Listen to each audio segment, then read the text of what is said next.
This week's parasha, Parashat Vayeshev, has so many different stories, starting with Yosef and his brothers, the fact that Yosef has all these dreams, his brothers are jealous of him, then eventually his brothers grow to hate him and decide the only way to resolve this is selling Yosef. They decide they're going to sell Yosef. In the meantime, he is sold a few times, gets down to Egypt. In Egypt, he is sold to Potiphar.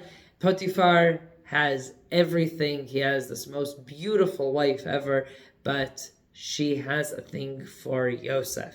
And Yosef manages to keep her at bay over and over and over again.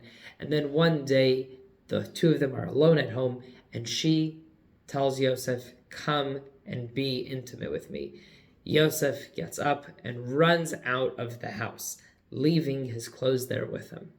The commentaries have so much to say about what happens in this story with Yosef and Eshet Potiphar. Some say he came into the house to sin with her, but then he overcomes himself. Some say he keeps on refusing and refusing and refusing. Then in one place it says like this. It says that Yosef sees the image of his father. This is what helps him overcome the challenge of Eshet Potiphar, of the wife of Potiphar, is he sees an image of his father.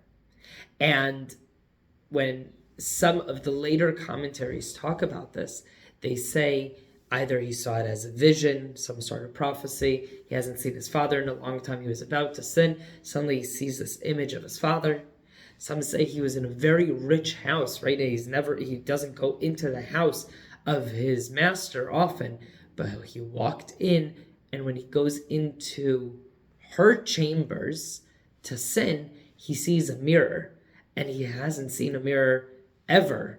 And in the mirror is his own face, but he looks just like Yaakov. And this is what helps him avoid sin.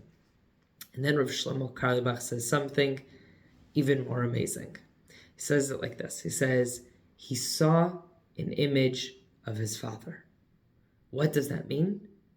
Not of his father Yaakov, but he saw himself as a father. Yosef, later on as a father to Ephraim and Manasseh, this is what stops him. While all the other commentaries look at it and say, Yosef is thinking, my father would be ashamed of me if he knew what I was doing. Rav Shlomo Carlebach tells us, he says, you want to be a good role model? You want to have something that will deter you from doing wrong?